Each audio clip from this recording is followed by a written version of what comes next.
Mesdames, Messieurs, bonsoir et bienvenue dans votre émission 3E. C'est une nouvelle émission qui va parler de l'emploi, de l'entreprise et de l'émergence, puisque nous sommes dans la perspective. Et vous aurez aujourd'hui, pour ce premier numéro, un invité de marque. C'est un monument justement en la matière.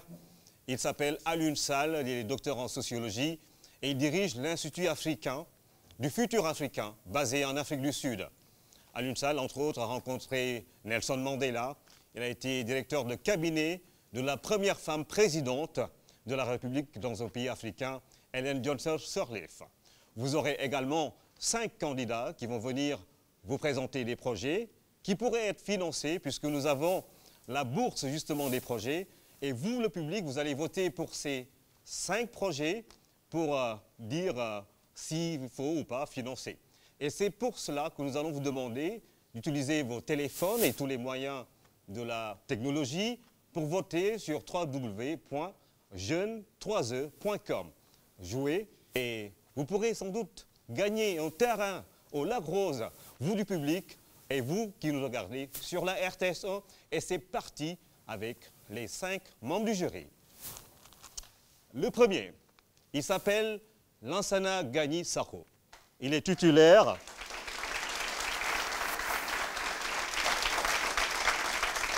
d'un MBA à l'Université Québec de Montréal, diplôme d'ingénieur à l'École supérieure polytechnique de Dakar.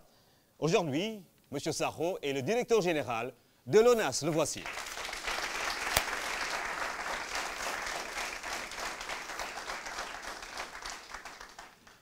M. Sakho, bienvenue. Anta Sané, docteur en sciences politiques, professeur en sciences politiques et en relations internationales aux États-Unis et en Afrique. Aujourd'hui, elle est la PDG de Teranga Stratégie et c'est pas du tout exhaustif son CV. Voici Anta Sané.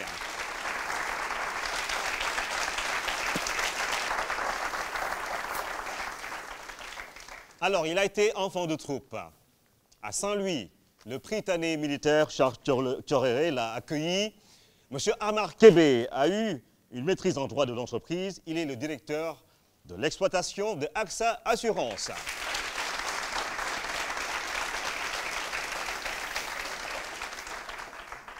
Alors, 2 hommes et une femme. Alors, pour jouer dans la parité, je vais appeler Madame Bathilde Diouf Fall. Elle gère justement le business développement du cabinet Aziz Dieye. Elle est titulaire d'un bachelor en management des hautes études commerciales et informatiques de Casablanca au Maroc. Elle est également titulaire d'un master en business administration de l'université de Washington. Ce n'est pas tout, on ne peut pas tout dire. Voici Madame Bathilde Diouf Fall.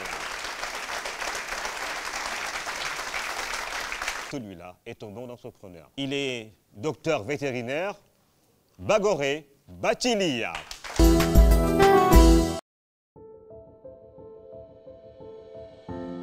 Au Sénégal, nous importons 70% du lait que nous consommons, alors que 30% de la population sénégalaise sont des familles d'éleveurs. Jusqu'en 2006, sur un potentiel de production pouvant couvrir 50% de nos besoins en lait, seuls 2% du lait de nos éleveurs était écoulé sur le marché national. C'est à partir de ce constat que Dolima a été créé en 2006 pour développer la filière lait et donner une source de revenus réguliers aux éleveurs sénégalais. Donc, au Sénégal, nous ne sommes pas encore autosuffisants en lait. Ça veut dire qu'on importe une partie du lait qu'on consomme essentiellement. L'importation, c'est sous forme de poudre de lait, essentiellement. Bon, ça concerne le pays, ça nous concerne aussi. À la laiterie du berger, on incorpore de la poudre dans nos produits parce qu'on n'a pas assez de lait local. L'augmentation de la productivité des éleveurs, l'augmentation du lait disponible est une préoccupation pour nous. Et ça devrait être d'ailleurs une préoccupation pour tous les industriels. L'important, c'est en même temps qu'on développe nos business, nos marques, développer l'amont laitier, développer les éleveurs, développer la collecte, développer les services aux éleveurs, pour que la part de lait produit localement devienne significative dans ce que consomment les Sénégalais. En plus de sédentariser les éleveurs, les mini-fermes augmentent sensiblement le niveau de production et les revenus des éleveurs.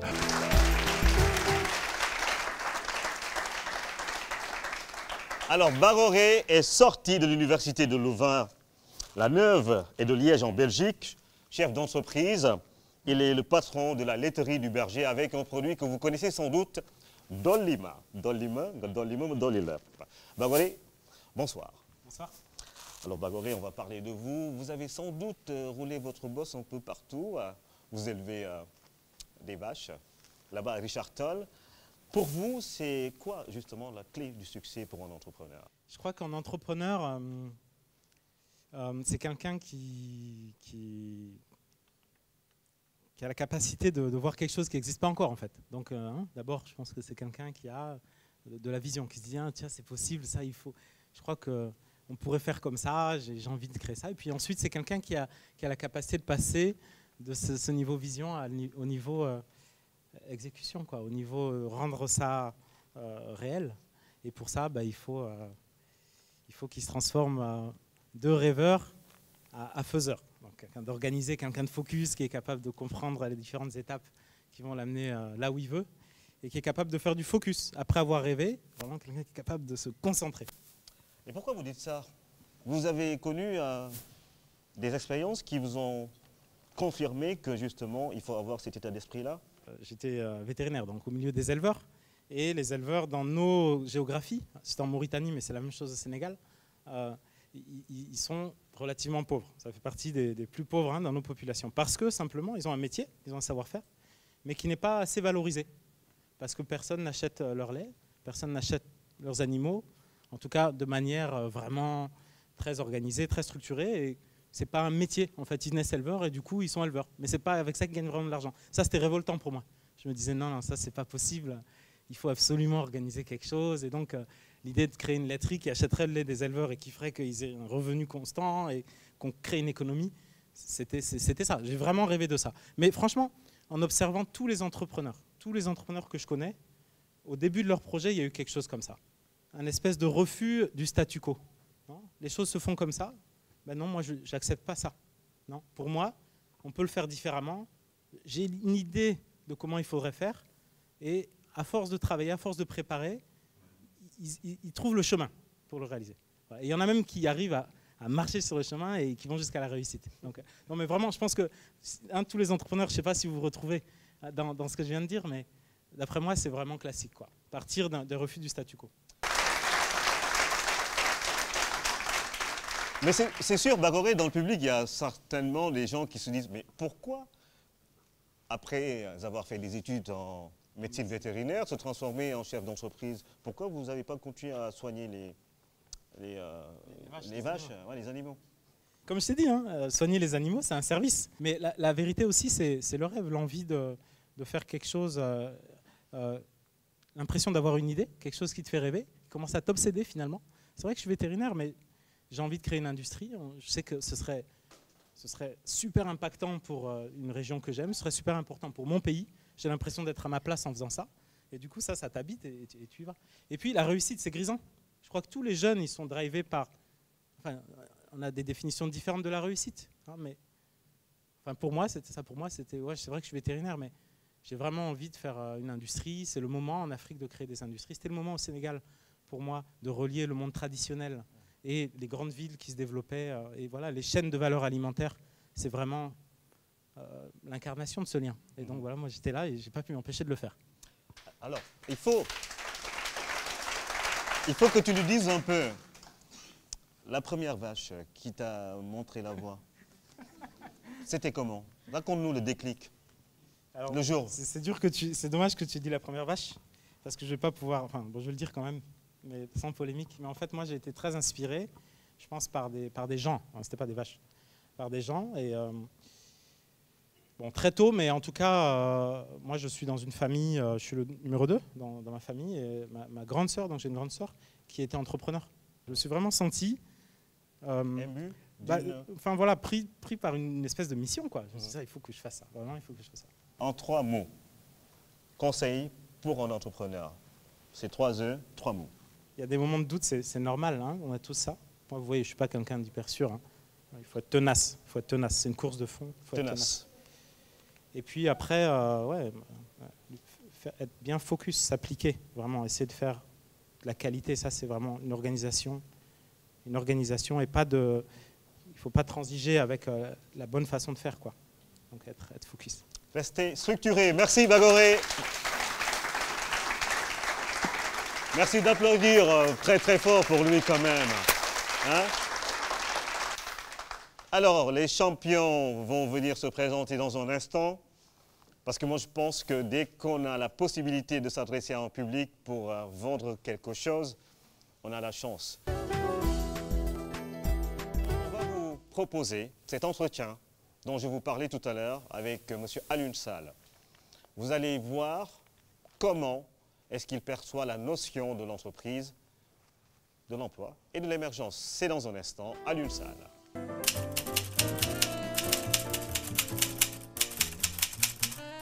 La première chose qu'il y a à avoir, c'est un goût, un appétit pour l'avenir et une volonté d'être présent sur tous les fronts. S'il n'y a pas cet appétit pour l'avenir, s'il n'y a pas cette volonté de transformer la réalité, il n'y a pas d'entreprise, il n'y a pas d'entrepreneur. L'entrepreneur est d'abord un homme ou une femme qui refuse la fatalité et qui voit des opportunités là où d'autres ne voient que des contraintes, qui organise des activités pour tirer parti d'opportunités qu'il ou elle peut voir là où les autres ne verraient que des contraintes. Il y a donc, je dirais, la première chose, c'est cette capacité à jeter un regard différent sur le monde.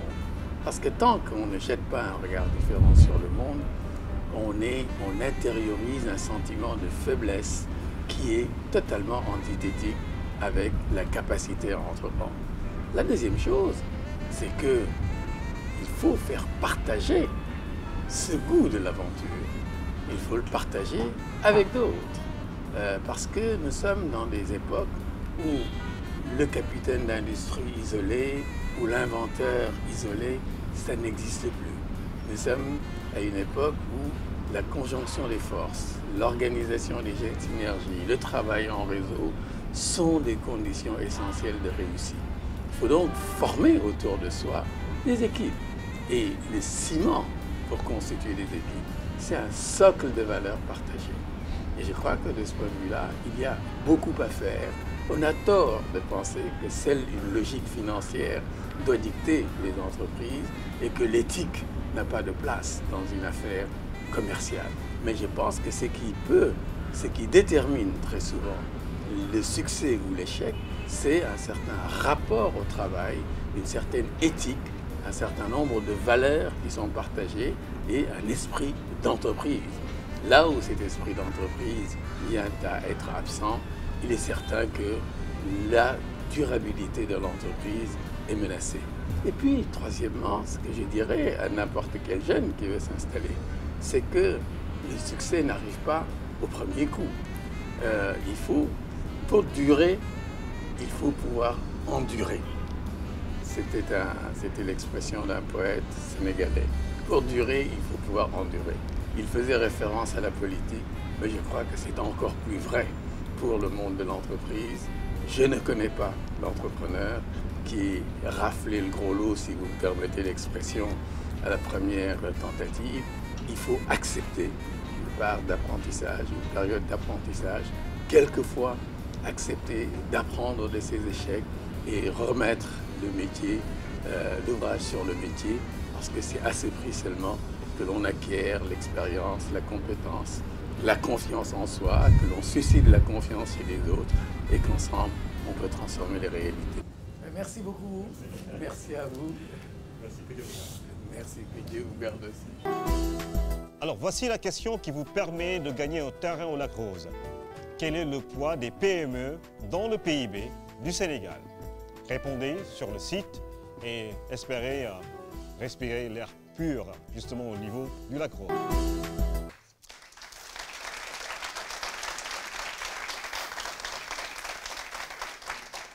Alors, je peux ranger mes papiers et annoncer les 5 promoteurs de ce premier numéro de 3 heures. Je rappelle que vous pouvez voter sur www.jeune3e.com. Que vous soyez médecin, militaire, agriculteur, vendeur de thé, quoi que vous puissiez faire, soyez les bienvenus dans cette émission et votez pour les futurs champions. La championne qui va commencer, elle est CDA. Devinez ce qu'elle va vous proposer. Elle s'appelle Fatou Diouf. Merci de l'accueillir, Fatou. Je suis Fatou Diouf, je suis docteur en biotechnologie et amélioration des plantes. Je viens vous présenter un projet sur le manioc.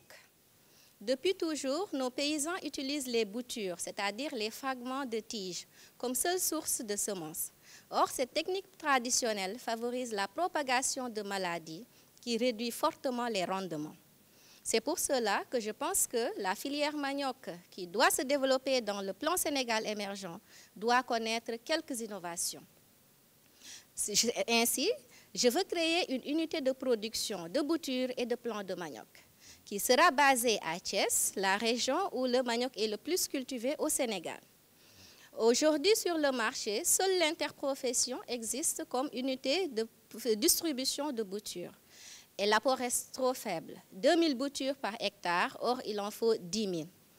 La question, elle est simple, c'est comment obtenir des boutures saines. On va utiliser la biotechnologie.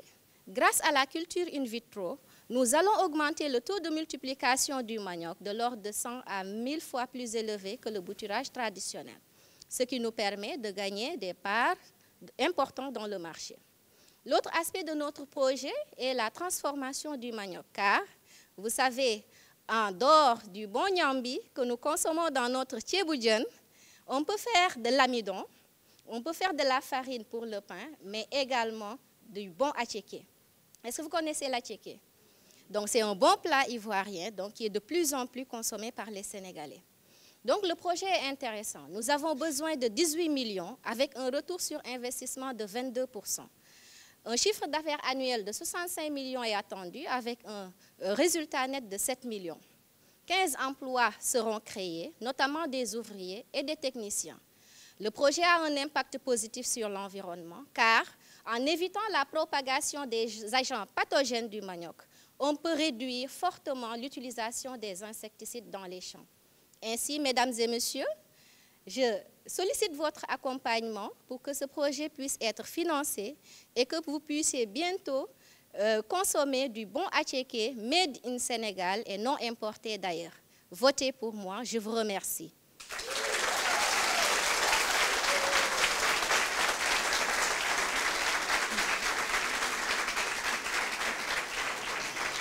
Alors, Diouf Onyokoba et l'autre exercice que tu vas devoir affronter, c'est les questions du jury. On va commencer par l'enseignant. Quelle est la taille du marché et qui sont les concurrents? Voilà, les concurrents particulièrement, c'est l'interprofession du manioc. Sauf que le produit que nous allons présenter est un peu différent donc, du produit donc, de l'interprofession. Donc là, c'est des boutures donc, qui ne sont pas aussi saines que les nôtres parce que nous allons utiliser des techniques de culture in vitro qui permettent d'avoir des semences saines. Voilà. Donc actuellement, la taille du marché, c'est environ donc, 700 000 tonnes donc, par an.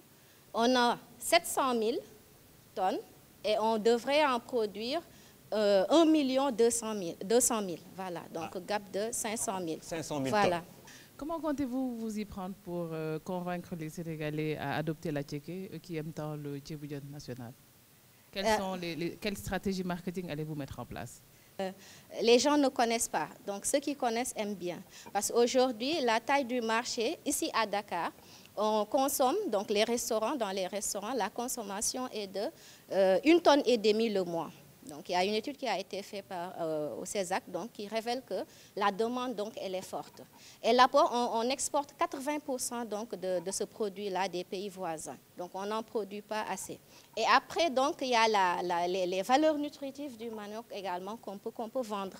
Donc, notamment donc, la richesse en glucides, particulièrement l'amidon, mais également donc, en protéines, voilà. Donc surtout pour la nutrition donc, des enfants aussi, c'est pratique. Donc la tchéké donc, devrait passer. Pourquoi tu t'adresses pas, pourquoi tu ne prends pas l'interprofession comme un client potentiel? Voilà, oui, ça c'est une possibilité. Parce qu'en fait, la technologie, donc, elle n'est pas accessible. Donc, c'est de la biotechnologie, donc ça demande un peu d'expertise. Sauf qu'après la production des vitroplans, donc, l'interprofession peut jouer un relais entre donc, nous, scientifiques, en tout cas qui vont travailler dans les laboratoires. On a également cette capacité de multiplication. Mais l'interprofession, on peut représenter donc, un maillon donc, de la chaîne. Donc, après production de ces vitroplans-là, l'interprofession peut les prendre pour la multiplication et la distribution au niveau donc, des paysans. Ça aussi, c'est une possibilité. Voilà. Est-ce que ça coûte plus cher ça coûte plus cher que leur méthode actuelle? Ce que le produit, oui. Plus cher parce que c'est meilleure qualité. Voilà. Et quand les producteurs vont comprendre qu'en utilisant donc les semences saines, on peut avoir 5 fois, le rendement peut se lever à 5 fois supérieur. Donc là aussi, ça va vendre le produit. Voilà. Merci Fatou Diouf avec les membres du jury. Vous pouvez voter, je vous le rappelle, hein, sur www.jeune3e.com, où que vous puissiez être au Sénégal, chez les Sérères, dans les îles du Saloum, à Thiès, en Casamance, à Saint-Louis, Matam et dans le centre d'Diourbel, Kaolack, Kaffrine, Fatick. Votez pour le candidat de votre choix, le deuxième qui va relayer Fatou. Il s'appelle Ousseynou Sène. Je m'appelle M. Ousseynou Sène. J'habite dans la région de Thiès. Je suis agronome de profession, entrepreneur. Mon projet porte sur l'agriculture en général, intitulé Ferme agricole by Aldemba, qui se trouve dans ma commune Ngoundiane. Cela dit, le projet porte en général sur l'agriculture, c'est-à-dire le maraîchage, l'embauche bovine et l'élevage de poulets de chair. Les produits sont l'oignon, l'aubergine, le piment, le gombo, le djaratou.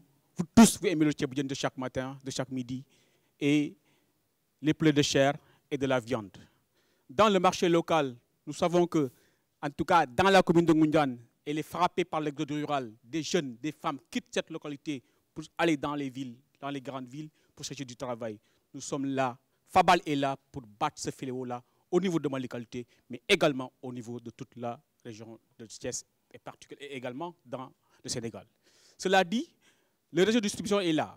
Nous allons tisser un réseau de distribution très large, très diversifié et très dense qui va infiltrer le marché local en partant du bord-champ de Fabal pour entrer dans les zones les plus denses, c'est-à-dire le marché de Thiaroye, le marché de Pikine, le marché de Guédiawaye et également Castor, Tilène, Gueltapé. Nous allons également investir ce projet à hauteur de 20 millions de francs CFA, 10 millions pour le maraîchage, 5 millions pour l'embauche bovine et 5 millions pour l'élevage de poulets de chair. Pour un retour d'investissement sur ces 20 millions-là, nous avons un chiffre d'affaires de 42 millions de francs CFA pour un résultat net de 15 millions. Fabal va employer évidemment 8 personnes, c'est-à-dire un agronome en horticulture, un vétérinaire, un comptable, un responsable des ventes, mais également un gardien et des ouvriers. Fablen, Fabal. Votez pour moi, mon cher ami. Question du jury pour M. Fabal. Ousseynou Sène, de Ngoundiane. Merci, M. Sène, et bravo pour votre présentation. Moi, j'ai juste une question. Est-ce que sur les existants, actuellement pour votre projet, qu'est-ce qu'il y a comme existant? C'est-à-dire, est-ce que vous avez déjà un terrain ou bien vous avez déjà des investissements? Sinon, qu'est-ce que vous avez prévu par rapport aux existants, notamment les terrains? Nous avons 2 hectares sur place et exactement et présentement, nous avons 2 puits sur le terrain qu'on a déjà fait sur investissement personnel, un moteur-pompe, une pompe d'IMOS, un réservoir déjà construit avec un château d'eau de 1000 litres d'eau. Tout ça, ça y est en place et c'est acquis. Sur fonds propres pour une valeur de 1 444 000 francs CFA. C'est important, il fallait mettre ça en exergue. C'est important, il fallait mettre ça en exergue. Question. Comment est-ce que vous comptez faire travailler les agriculteurs locaux autour de vous? Est-ce que ce sont des employés ou est-ce que ce sont des gens avec qui vous collaborez plus? Encore une fois, je voudrais vous dire qu'avec Fabal, ces grands producteurs-là dont vous parlez, ces agriculteurs-là qui sont de Moro, qui sont de la vallée, je crois très sincèrement, dans 3 à 4 ans, avec mes 4 hectares, je serai le premier. D'un projet que je porte à cœur pour mon Sénégal. Je vous remercie.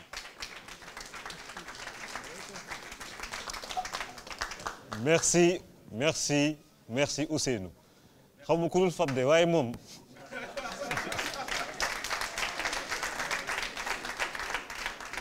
lépp daal la fas yéene rajaxe fab lépp yóbbu Ngoundiane yóbbu Thiès. Merci et bravo. Prochaine candidate, elle s'appelle Larissa Djiba, elle vient du Nord. Je suis Larissa Djiba, logisticienne de formation et agricultrice de profession. Le projet ETAM, qui veut dire la terre en Diola, a démarré ses activités en 2015 à Savoigne, à 33 km de Saint-Louis, avec un autofinancement de 4 millions de francs CFA. Actuellement, nous produisons 100 kg de piment jaune, une dizaine de caisses de tomates mongoles et 25 tonnes à l'écart de violet de Galmi. Sénégalais, nous avons soble, kani, tomate. Lolo waral projet bitamu gantiax yo. Notre objectif est de multiplier ce rendement par 10 si vous nous financez. L'effet innovant de ce projet est la culture sous serre. Cette culture, étalée sur toute l'année, va nous permettre d'alimenter le marché en continu et réduisant l'importation de l'oignon. Quand on sait que l'importation aujourd'hui est de 180 000 tonnes entre août et février. Vous voyez donc qu'on est loin d'atteindre l'approvisionnement à 100% local. Ce projet va créer 15 emplois, dont 5 cadres permanents et 10 ouvriers. Pour la protection de l'environnement, nous utilisons de la fumée végétale et animale et nos écarts de production seront compostés. Il y aura aussi des cultures alternatives telles que l'arachide, le niébé et le sorgho. Ce projet nécessite 27 millions avec un chiffre d'affaires de 20 millions, un retour sur investissement de 35%. Merci de votre attention et j'espère que vous voterez ce projet. Question du jury? Alors, quels sont les moyens de distribution pour vos produits? Et aussi, si vous allez cibler quelques régions, quelles sont ces régions que vous ciblez ici au Sénégal? Actuellement, je fais la vente bord-champ. C'est-à-dire, j'ai des contacts de Bana et certains du ministère du Commerce. Quand je récolte, je les appelle et puis eux, ils viennent, ils programment le ramassage et puis ils viennent ramasser. J'ai aussi une autre méthode de vente, c'est le porte-à-porte. C'est-à-dire, dans la liste de mes contacts, les gens de Saint-Louis, je fais un texto pour dire, je récolte tel jour et tel produit avec les prix fixés. Et les gens m'envoient pour me dire, j'ai besoin de 32 kilos et je prépare, je nettoie, je mets dans des sachets et je vais livrer, je fais le porte-à-porte. Mais là, c'est moi qui définis l'heure de la livraison parce que je suis à 33 km. Est-ce que vous avez pensé à la vente en ligne? Mais bien sûr, ça fait partie du projet parce que là, j'ai un cousin qui est dans ça, donc je travaillerai avec lui. Voilà. La dernière, c'est seulement à Saint-Louis ou... J'aimerais bien savoir actuellement le projet, en l'état actuel, quel est l'état des finances du projet actuellement? Quels sont les rendements? Puisqu'actuellement, apparemment, vous avez un projet en cours. Quels sont les rendements de ce projet, là, présentement, en fait? Là, comme je l'ai dit dans le truc, j'ai fait 1 hectare avec un rendement de 25 tonnes à l'hectare de violet de Galmi. Comme vous le savez, si vous connaissez la variété, le rendement varie d'une variété à une autre. Donc après, dans le 2e hectare, c'est comme on l'appelle en Wolof, Tolugolo. C'est-à-dire, il y a un peu de tout là-dedans. OK? Donc, les états financiers que j'ai faits il n'y a pas longtemps, j'ai eu un résultat net de 500 000 francs. Toute question du jury, Asana?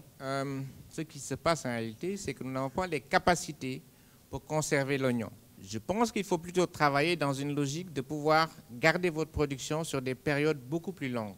Et là, vous pouvez développer votre activité. L'oignon a un problème, c'est le pourrissement. Moi, je sais comment, parce que j'ai déjà fait. Il y a des gens à qui j'ai vendu. Mon oignon, je peux le garder minimum 6 mois. Parce que j'ai eu à travailler dans des sociétés de production et j'ai beaucoup appris. Aujourd'hui, je sais le pourrissement de l'oignon est dû à quoi et moi, je vais pallier. OK. Une question du public? Vous avez dit au début de votre pitch que Mbaimi Digeniti Langbok. Donc j'aimerais savoir, est-ce que ce que vous faites, est-ce que ça aura un impact sur les femmes ou est-ce que vous travaillez avec les femmes? Quel est l'impact de votre activité sur la population féminine? Merci. Merci pour la question. Évidemment, je vais travailler avec des femmes. Dans l'agriculture, le domaine est très large. Hein. Il y a des tâches typiquement dédiées aux hommes. Ça, on n'y peut rien. Même si on parle de parité, ça, on n'y peut rien. C'est l'homme qui est... La nature est ainsi faite. Mais il y a aussi des tâches que les femmes peuvent faire. Par exemple, la récolte, elle est spécialement en général faite par les femmes. Et moi, actuellement, quand je récolte, je prends que des femmes. Quand je repique, je fais un mixage, il y a hommes et femmes. Il y a des cultures que les femmes peuvent faire facilement. Il y a des cultures aussi, c'est les hommes. Par exemple, je donne un exemple. Si tu veux repiquer l'oignon, les hommes sont beaucoup plus rapides que les femmes. Maintenant, si c'est les autres cultures, donc moi, je travaille avec les deux. Je vais au champ. Tous les jours, je passe mes journées au champ. J'irrigue. J'ai appris à irriguer comme les hommes. Je désherbe comme les hommes. Je repique comme tout le monde.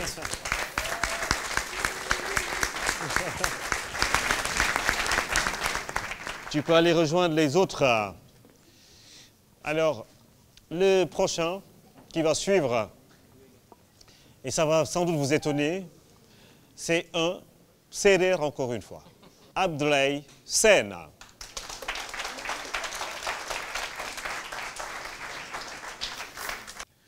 Je suis ici aujourd'hui pour vous présenter mon projet Café Touba Choukran. Café Touba, moi xewal bi nu Cheikh Ahmadou Bamba inil bi mi ñib ci Gabon. Tout d'abord, permettez-moi de me présenter. Je m'appelle Abdoulaye Sène, un jeune entrepreneur qui évolue dans l'agrobusiness depuis 2006. J'ai créé ma boîte en 2011 après avoir bénéficié d'une formation en entrepreneuriat et en transformation des fruits et légumes. Notre projet se porte sur la transformation, le conditionnement et la commercialisation du café Touba. C'est-à-dire, dañuy jël café bu rafet, ñu tànn ko ba mu set wecc, ñu saaf ko, def ci jar ba mu saf-sap, ensuite ñu wol ko, conditionner ko dans des emballages biodégradables pour minimiser les risques environnementaux. Après, nous commercialiser ko à grande échelle dans le marché à travers nos différents canaux de distribution.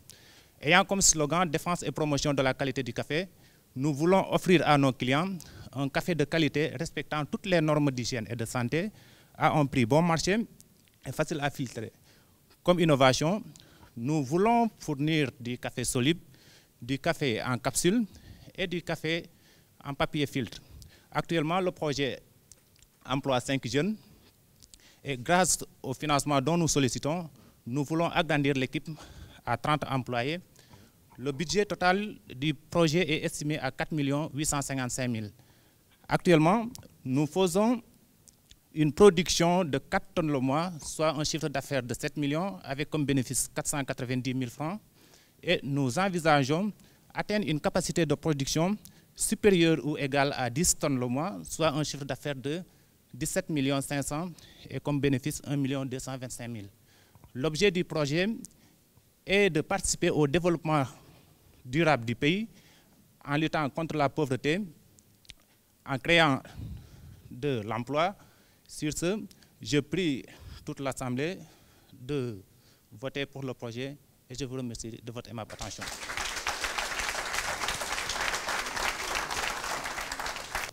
Bravo Abdoulaye pour votre présentation. Moi j'avais juste 2 questions qui se lient d'ailleurs.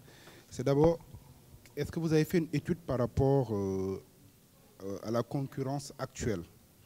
On sait tous que le café Touba, il y a une filière traditionnelle aujourd'hui de distribution avec ses habitudes. Et la deuxième question, c'est quel est votre positionnement? Parce que je vous ai entendu parler de capsules, etc. Donc j'imagine que vous allez vous positionner en niveau, disons, middle ou bien haut de gamme.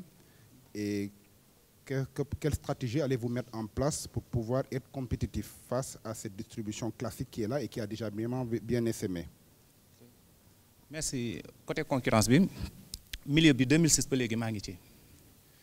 Am nañ ay concurrents yoo xamante xaw nañoo formel tuuti nag mais ci ëpp ci secteur informel bi lañ nekk mais fi mu toll nii ñun liñ njëkk a def constat bi ñu njëkk a def dañoo jéem a xool seen faiblesse ñi ci ëpp qualité bi daawuñ ci woon bàyyi xel en plus daaw woon am hygiène encore da ngay ñëw ci place buy jaay café day xaw a doy waar quoi ñun nag ñu proposé café grade 1 bi moom lañ soxla café robusta grade 1 juste pour offrir client bi qualité boo xamante ni xëy na moom bu ko ñamee mu neex dina ko wax keneen kooku wax ko keneen promotion bouche à oreille su boobaa moo ñuy dimbale dans ce cas quoi concurrence bi te en plus café dafa xaw a doy waar temps yi ndax offre bi dafa néew loolu par rapport ak demande bi li ko justifié en début de production café bi prix bi day bas trop mais durant l'année di nga gis prix bi augmenté plus de 500 francs ci kilo bi te augmentation yëpp li ko waral mooy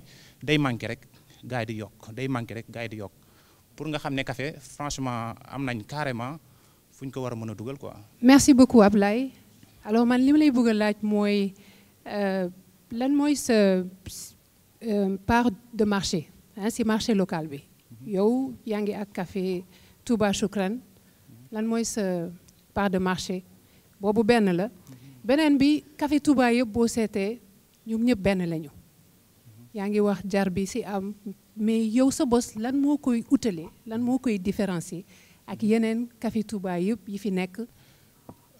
fi may commencer part du marché actuellement fi mu toll nii comme mois bii passé nii 4 tonnes yi teg na li ma jaay ci café te café boo amee seetlu Sénégal 70% jeunes yi dañ koy naan. ñun sunu café yemale wuñ ko Sénégal dañuy bëgg génne ko café Touba made in Sénégal la arôme café yi bari na trop nag mais am café def ci jar loolu Sénégal la te du waa diaspora bi kese ñoo koy naan presque am na ay yeneen nit ñoo xamante ni juste dañuy déguster goût bi affaire yi xaw leen a jaaxal le goût amer du jar la boobu ñuy am moo parfois moo leen di attiré ci café gi.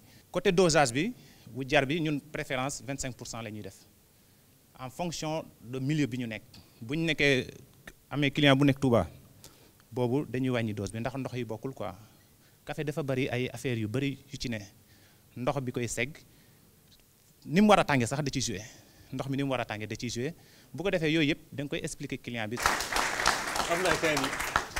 La dernière candidate, on va voir ce qu'elle va proposer au marché sénégalais et mondial. Voici Mame Sokhna Gueye.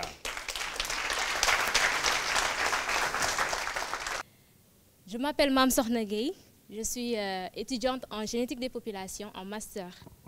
La génétique des populations, comme on le sait, c'est l'étude de la distribution et du changement des fréquences des gènes dans les populations d'êtres vivants. Ce qui justifie bien le projet que je vais vous proposer. Mon projet porte sur l'apiculture. Est-ce que vous aimez le miel? Super. Vous avez bien raison d'aimer le miel. À part son goût doux, le miel aussi a beaucoup de vertus thérapeutiques. C'est pourquoi suñu yaay yi dañ koy utiliser ci yenn togg yi. Aussi, les tradipraticiens l'utilisent ainsi que les industries telles que l'industrie de la cosmétique. Donc vous voyez bien que le miel a son importance. Au Sénégal, 400 tonnes de miel sont produites chaque année. Imaginez, le besoin estimé est de 1000 tonnes, ce qui nous fait un gap de 600 tonnes à combler. C'est pourquoi j'ai lancé ce projet d'apiculture, d'unité apicole, de production, de conditionnement et de distribution du miel, surtout dans les régions du Nord et de l'Ouest. À cet effet, j'ai besoin d'un financement de 27 400 000 pour pouvoir mettre en place les infrastructures, pouvoir mettre en place le laboratoire d'extraction, mais aussi les 200 ruches qui sont prévues. Ces 200 ruches vont nous permettre de produire 9 tonnes à l'année. Et ces 9 tonnes généreront un chiffre d'affaires de 63 900 000. Nous savons aussi que l'employabilité est importante. Donc, notre projet aura 10 emplois permanents et beaucoup d'emplois secondaires. Connaissant aussi l'importance de la pollinisation et l'importance de l'abeille dans cette pollinisation, donc dans l'environnement, mon projet a vraiment son importance.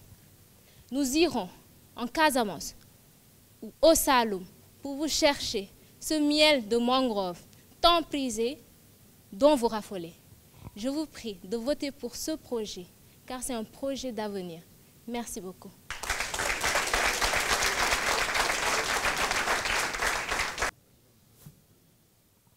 Moi, je n'ai pas compris en fait le lien avec la génétique des populations, bien que tu aies commencé par ça. D'accord. Le miel, j'ai dit le miel et ses dérivés. Comme l'a dit M. Sarro, il y a un programme au Sénégal. Et le programme ne porte pas, il y a le programme d'appui au développement de l'apiculture.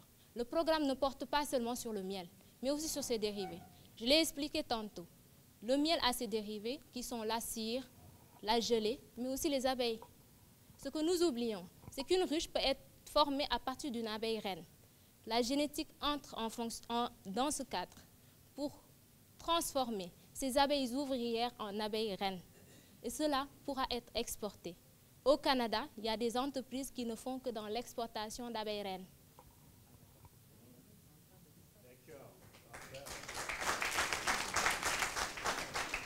Question du public. Question de la main. Après, on va voir le public. Ok. Bonjour, Mme Sorna, et félicitations pour votre présentation. Alors, moi, j'avais juste une question. J'ai bien vu que vous demandez 27 400 000 pour un chiffre d'affaires prévisionnel de 63 millions. Par contre, je ne vous ai pas entendu sur le retour sur investissement et les résultats nets prévisibles. D'accord. Donc, le retour sur investissement est calculé pour le moment à 1,5%. Mais ça, c'est pour les 3 premières années. Le miel est un produit ou bien un secteur où il est très difficile d'avoir un retour sur investissement très important les 3 premières années. C'est pourquoi on s'est arrêté aux 3 premières années, parce qu'il faudra qu'on s'agrandisse, il faudra certaines choses pour pouvoir avoir un retour sur investissement très important. Merci, Mme Sorna. Merci beaucoup. Sorna abeille. Sornabi. Comme Sornabi. Voilà, Sornabi. Alors, le jury va se retirer. Vos votes seront également pris en compte. On va donner les résultats partiels. Et après, le vote du public, ce sera pour l'autre émission. Et ça va nous permettre de savoir qui va être financé. Moi, j'aurais financé tous les 5 projets. Voilà.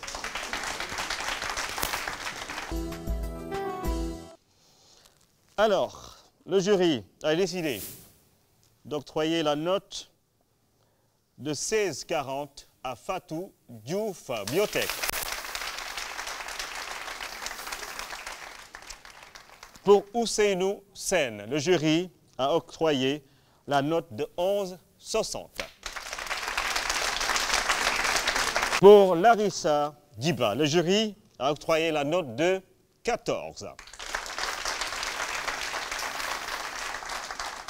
Le jury a décidé d'octroyer pour Café Touba Choukran la note de 13,80. Pour Mme Sorna Gueye, qui fait dans l'apiculture, vous avez la note du jury, c'est 11.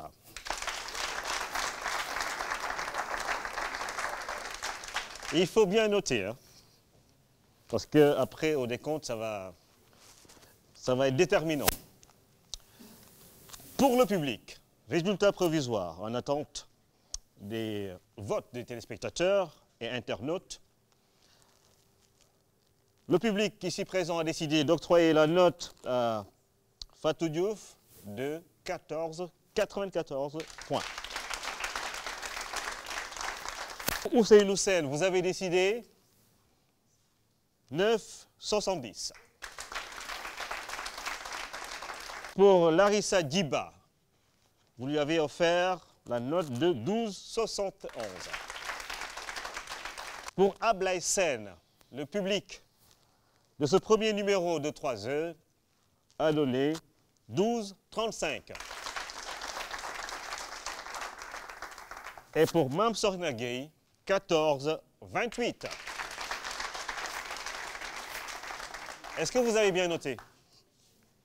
Mais on sent qu'il y a une Dioufène qui sort un peu du lot, autant chez le public que pour le jury. Mesdames, Messieurs les membres du jury, à vous, 30 secondes pour nous dire ce que vous avez retenu de ce premier numéro. Je pense qu'ils sont tous à féliciter, ils ont fait un excellent travail. C'est ça l'avenir de l'Afrique et moi je reste persuadé que c'est comme ça que nous arrivons à nous en sortir. Merci. À travers le parcours de Bagoré Bathily, ce qu'on peut retenir, c'est cette citation de Kennedy: ne demandez pas ce que votre pays peut faire pour vous, demandez ce que vous pouvez faire pour votre pays. Alors, pour les entrepreneurs, il faut identifier le besoin et y aller, être courageux. Il faut aussi être résilient, c'est-à-dire ne pas abandonner, never give up, et surtout, il faut être focus. Félicitations à ces porteurs de projets, vraiment de très très beaux projets. Il faut continuer à croire à votre projet, en vos rêves, et continuer à vous dire, avec le travail, l'excellence et la rigueur, vous allez y arriver. Merci beaucoup. Merci, docteur Antassane. Merci. Moi, je viens de l'entreprise, je viens du privé, et moi, je crois en l'entrepreneuriat. Parce que tout simplement, l'État ne peut pas tout absorber. C'est l'entrepreneuriat et l'auto-entrepreneuriat surtout. Voilà. Nous avons, malheureusement, dans notre culture, nous avons un petit peu peur en général de se jeter.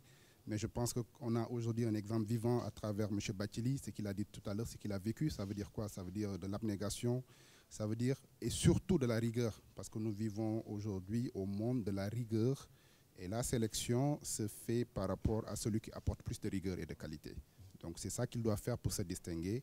Félicitations, bravo et tous nos encouragements. Merci Amar. Mathilde Diouf. Je voudrais surtout féliciter les candidats.